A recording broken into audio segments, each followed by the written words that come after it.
Bonjour les amis! S'il y a une vidéo que vous nous avez demandé de faire chaque semaine, c'est bien celle-ci.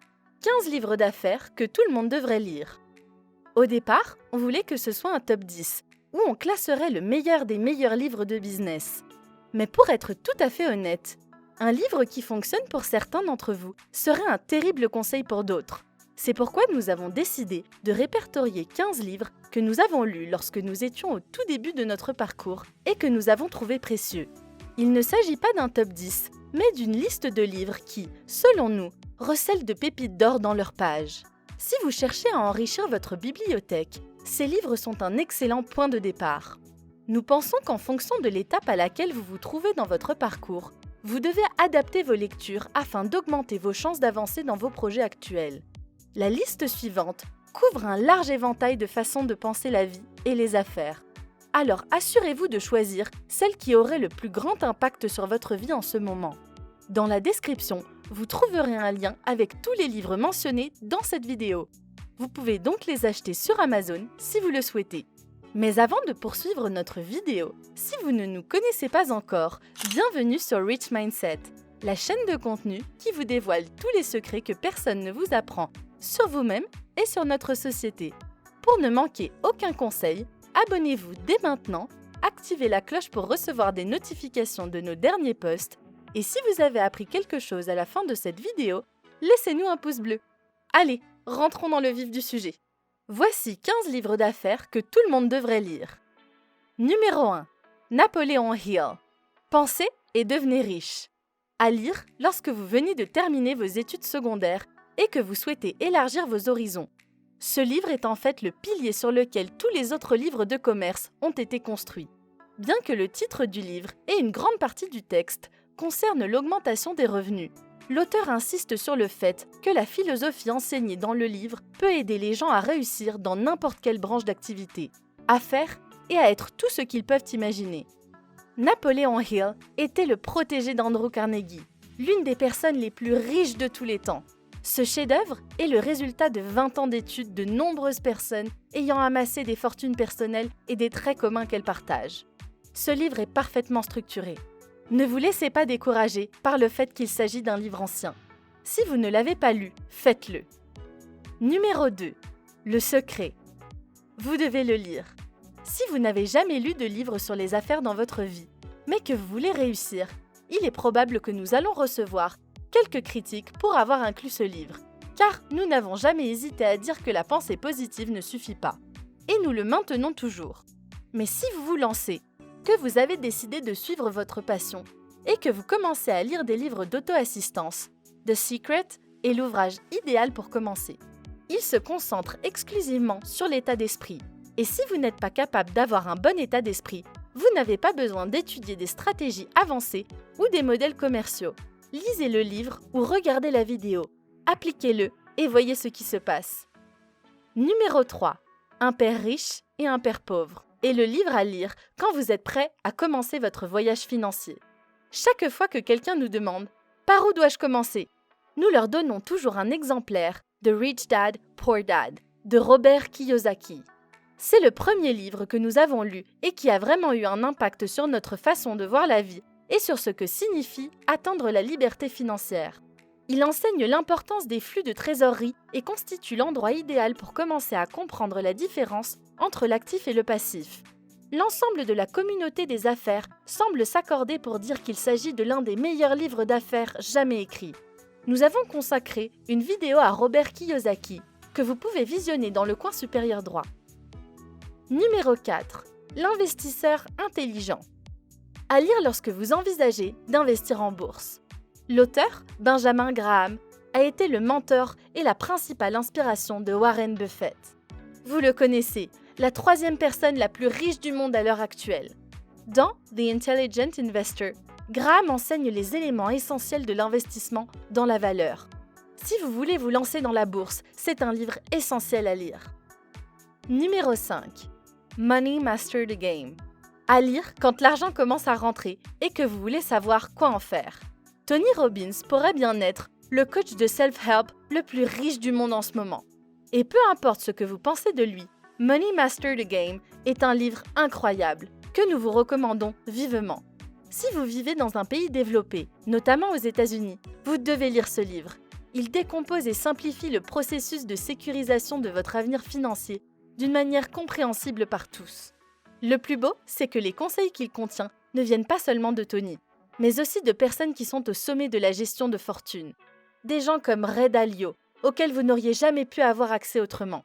Tony tire parti des relations qu'il a établies tout au long de sa vie pour partager les stratégies des personnes très riches. Si vous voulez en savoir plus sur Tony Robbins, cliquez ou touchez la carte dans le coin supérieur droit. Numéro 6. La semaine de 4 heures. À lire quand on a l'impression d'avoir besoin d'un nouveau départ, parce que la vie nous dépasse. Nous adorons le livre de Tim Ferriss, surtout parce qu'il a un rapport avec la façon dont nous avons construit notre propre modèle d'entreprise. Le livre aborde l'idée de l'indépendance géographique, qui permet de voyager dans le monde entier et de gagner beaucoup d'argent et de vivre pleinement sa vie. C'est l'un de ces rares livres qui, une fois de temps en temps, redéfinissent radicalement tout ce que les gens vous ont appris. Devenir millionnaire n'a jamais été aussi facile qu'aujourd'hui. Et The 4-Hour Workweek est sans aucun doute un excellent tremplin dans la bonne direction. Il y a quelque temps, nous avons également réalisé une vidéo sur Tim Ferriss, dont le lien se trouve dans la carte en haut à droite. Numéro 7. La voie rapide du millionnaire. Quand le lire? Immédiatement après avoir lu La semaine des 4 heures. Ce livre de M.J. DeMarco est moins connu que les autres, mais nous avons voulu l'inclure car il rejette activement tous les livres populaires. Il examine en profondeur tous les livres majeurs de cette liste et ses arguments sont solides. Il met en avant son histoire personnelle et c'est peut-être la bonne stratégie pour ceux qui pensent qu'il faut faire les choses en grand ou rentrer chez soi. Nous vous recommandons vivement de le consulter. Numéro 8. Le pouvoir de l'habitude. À lire quand on a l'impression de procrastiner tout le temps. Vous savez que les habitudes sont ce qui nous fait et nous défait, non? Le livre de Charles Duhigg se penche sur la science de la création des habitudes et sur la façon de les modifier pour en tirer un avantage personnel. Les histoires que Duhigg a tricotées sont toutes fascinantes en elles-mêmes, mais prennent une dimension supplémentaire lorsqu'elles sont associées à son extermination des habitudes. Si vous êtes aux prises avec de mauvaises habitudes et que vous cherchez à en acquérir de meilleures, alors ce livre est fait pour vous. Numéro 9. Atlas Shrugged. À lire quand vous êtes en vacances et que vous avez besoin de quelque chose pour vous occuper l'esprit. Oh, les gens vont être tellement furieux que nous ayons mis Iron Rand ici. Mais pour être honnête, les gens qui vont être furieux ne lisent pas autant de toute façon. Donc, nous ne nous en soucions pas. C'est le livre préféré de Mark Cuban. Il dit que vous y trouverez tout ce que vous devez savoir pour réussir dans la vie. Atlas Shrugged n'est pas un livre d'affaires. C'est un roman de science-fiction et de mystère. Il expose la philosophie révolutionnaire d'Iron Rand sur l'objectivisme. Achetez le livre. Vous allez soit l'aimer, soit le détester. Il n'y a pas vraiment de marge de manœuvre là-dedans. Numéro 10. Comment gagner des amis et influencer les gens. À lire quand on a l'impression de ne jamais être pris au sérieux par les autres et qu'on ne sait pas comment construire de vraies relations avec qui que ce soit. Voici un autre classique. Le chef-d'œuvre de Dale Carnegie expose les principes fondamentaux du fonctionnement des humains et ce qu'il faut faire pour qu'ils vous aiment. Vous y apprendrez comment gérer les gens, comment faire en sorte qu'ils s'intéressent à vous, comment les amener à votre façon de penser, comment changer les gens sans les offenser et comment être plus heureux à la maison. Cela peut sembler beaucoup, mais c'est l'un de ces livres qui s'appliqueront à la vie de tous les jours jusqu'au jour où les robots prendront définitivement le pouvoir. Numéro 11.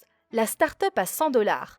À lire quand on veut créer une entreprise, mais qu'on a l'impression de ne pas avoir assez d'argent pour le faire. Regardez ça, un autre livre dont vous n'avez probablement jamais entendu parler, ou qui est mentionné dans nos publications grand public. Cela a à voir avec l'établissement. Chaque fois que l'un de ces types mentionnés précédemment sur la liste sort un nouveau livre, ils sont tous dessus. Il se trouve que la plupart d'entre eux ont manqué cette perle. Nous voulions inclure la start-up à 100$ dans cette liste, car elle a été fondamentale à nos débuts. Le livre examine comment vous pouvez créer une entreprise lucrative sans dépenser plus de 100$. Il existe tellement d'entreprises qui ont réussi sans aucun capital de départ sérieux. Ce livre est rempli d'études de cas et va droit au but. Numéro 12. Le moine qui a vendu sa Ferrari. À lire quand vous avez l'impression que, bien que vous gagnez beaucoup d'argent, vous n'êtes pas heureux. Maintenant que vos investissements et vos entreprises fonctionnent et sont rentables, il est temps de vous pencher sur les étapes ultérieures de l'entreprise. Dans ce livre, Robin Sharma fait un travail phénoménal pour expliquer pourquoi l'argent n'apporte pas le bonheur et ce qu'il faut faire pour y remédier. Si vous avez déjà réussi, mais que vous ne vous sentez pas encore heureux ou en paix avec votre vie, ce livre est fait pour vous. Si vous souhaitez en savoir plus sur Robin Sharma, vous trouverez une vidéo sur notre chaîne. Cliquez sur le coin supérieur droit pour y accéder. Numéro 13. La revue EMF. Ce livre explique pourquoi la plupart des petites entreprises ne fonctionnent pas et ce qu'il faut faire pour y remédier. À lire si vous vous débattez avec votre première entreprise. On dit que c'est un classique instantané. Gerber vous guide à travers les étapes de la vie d'une entreprise, de l'enfance à l'adolescence, en passant par les difficultés de croissance, jusqu'à la maturité de l'entrepreneur. Il montre comment appliquer les leçons du franchisage à toute entreprise, qu'il s'agisse ou non d'une franchise. Plus important encore, Gerber établit la distinction essentielle entre travailler sur son entreprise et travailler dans son entreprise. Numéro 14. La règle des 10. La seule différence entre le succès et l'échec. À lire quand votre entreprise n'est plus en croissance. Grant Cardone est un personnage intéressant. Nous aimons ses livres parce qu'il va généralement droit au but et qu'il n'y a pas de mots fantaisistes, pas de stratégie secrète, juste du pur muscle américain. Et par pur muscle américain, nous entendons les ventes. Il est connu pour sa capacité à conclure des ventes, une capacité qui l'a mené là où il est aujourd'hui. La règle des 10 est le type de livre qui a beaucoup de sens, mais que vous hésiterez peut-être à appliquer parce que vous êtes trop paresseux. Numéro 15. 0 to 1. À lire quand on est prêt à perturber une industrie entière. Peter Thiel est le fondateur de PayPal et de Palantir. Si vous n'avez pas entendu parler de l'un d'eux, vous avez certainement entendu parler de l'autre. Il a gagné des milliards dans la nouvelle économie. C'est un livre court, il est donc facile de le parcourir, mais ne le sous-estimez pas. Son contenu touche les bonnes cibles à tous les niveaux et vous fera penser au monde différemment. Le livre est basé sur un cours qu'il a donné dans le cadre d'un programme de maîtrise à l'université de Stanford, un cours que nous sommes fiers d'avoir suivi. Il se concentre sur ce que l'avenir nous réserve, sur l'état actuel du monde des startups et sur les industries qui seront perturbées par la suite. Nous savons qu'il y a une tonne d'autres livres que nous aurions pu mentionner. C'est pourquoi nous allons faire une deuxième partie pour cette vidéo. Quel livre pensez-vous que nous devrions inclure dans la deuxième partie de cette vidéo? Faites-le nous savoir dans les commentaires ci-dessous. Pour ceux qui regardent encore jusqu'à la fin, merci d'avoir passé un petit peu de temps avec nous. N'oubliez pas de liker et de vous abonner pour ne jamais manquer une vidéo. Nous avons également trié sur le volet ces vidéos que nous vous recommandons de regarder ensuite. Merci de nous avoir accompagnés sur Rich Mindset et on se retrouve bientôt!